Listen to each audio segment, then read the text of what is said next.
I had no idea what consulting was. I sort of entered this field from my engineering background. Taking a step back from college, to high school, I was really interested in, math. I liked calculus and physics and different sciences. And so my college counselor said, you should try engineering, give it a shot. I think, you'll be interested there.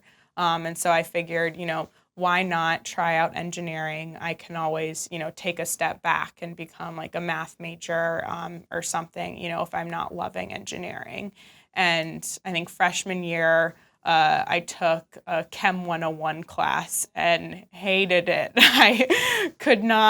I just did not understand what was going on. I did not like doing the labs. I'm sure if I dedicated the time, I could have, learned the material, but I had no interest in the subject. And so I went to the engineering board and said, okay, what engineering major can I be that doesn't require chemistry? And I think it was either computer science or industrial engineering. And then I actually walked to the industrial engineering wing and they had a sign that said, do you like systems and do you like optimizing things? And, are you organized? Like, you'd be a great industrial engineer. And I said, okay, that kind of sounds like me. I'll give it a shot. And so I sort of fell into the industrial engineering track. And a lot of people in that major will go to different finance jobs, we'll go to consulting, or we'll go, figure out how we can optimize the flight routes, or we'll go to a factory and figure out, how can we make our trucks faster. And so, from my industrial engineering major, I actually also I did a double major with econ, and a certificate through the Kellogg School of Management. And with the Kellogg certificate, we had our separate, career counselor that was dedicated to the 50 students in this program. She helped a lot with, interview practice and resume prep. And hosted, different companies to come to us for coffee chats.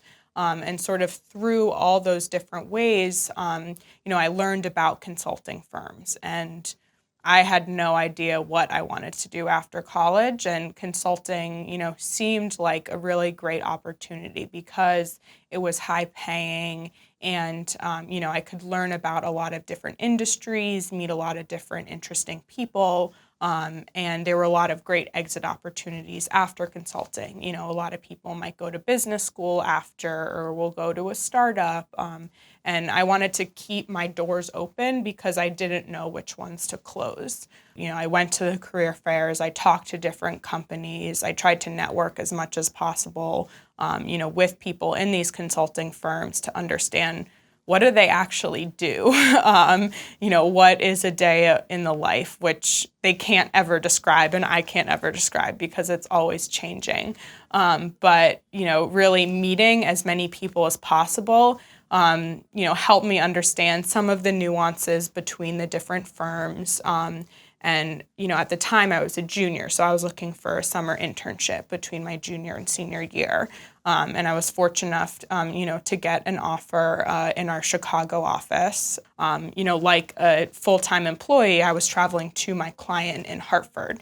And so, every Monday morning I would, go to O'Hare Airport and, fly to Hartford and, work there until Thursday night and then fly back to Chicago.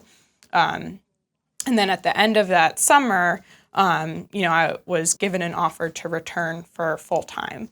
And, I decided this is a great opportunity. I'm not sure exactly, what I'm interested in, but I did like my summer in health. I was working for a large health insurance company, so I decided, I'd stick with, my consulting firm, specialize in healthcare early, which would give me sort of a leg up on some people who are more generalists.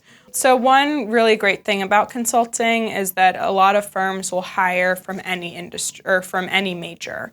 And so, I've worked alongside English majors, French majors, global studies majors, but they definitely do like engineers or, people with a business background. Consulting firms are looking for students with an analytical mindset, but then also, with their own creativity. If you are, a graphic designer or, some sort of other traditional liberal arts major, you can definitely do well, in a consulting firm.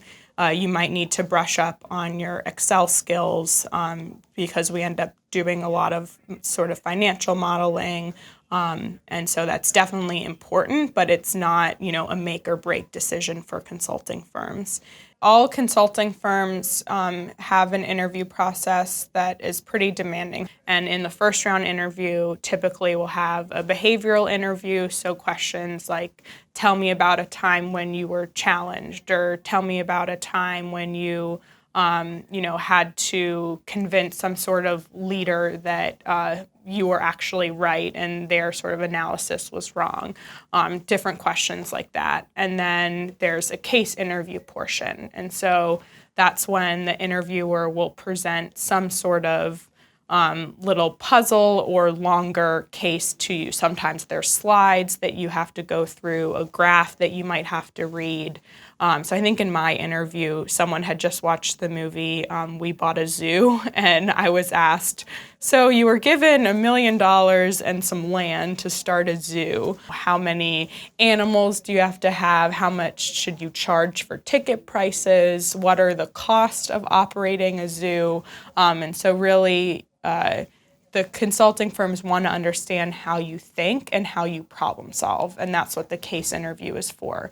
And then if you can make it past the first round, there's a second round that's generally in the firm's office. So you can actually see, what the office looks like, meet people, and then it will be with a partner or director in the office. It is a long process, and it takes a lot of prep. And so that's why the seniors who were in my major definitely were so helpful in doing these case interview practices and going through their experiences and really learning from them. I think that's why I was fortunate enough to get an internship offer in my junior year. There are fewer internship positions available as a junior, and so they do hire more as seniors.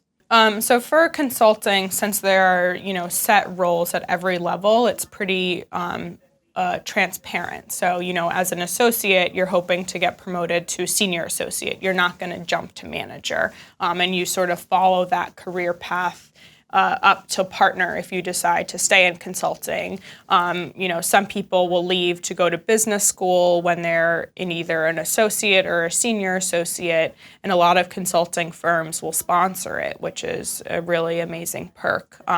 You do have to come back to the firm after business school, and they'll, pay off your loans and everything. So a lot of people will do that, or, there's so many opportunities to exit from consulting firms. So you could, exit to be, if you're at a manager, director level, you could go to a VP of some sort of industry. A lot of people will, start their own company or go to more established startups. So I've always been interested in healthcare, and I think with a job in consulting, I was only barely touching the surface of the opportunities in the healthcare market. And I always wanted to work for a large hospital network. I had this dream a few years ago that I would be like the COO, the head of operations of a hospital. I think I'm a little more interested in the strategy side of it now, but because I had always worked for insurance companies, I was interested in working, on the other side of the spectrum for a provider, so for a hospital network. And I'll be starting with a large hospital network in New York City pretty soon.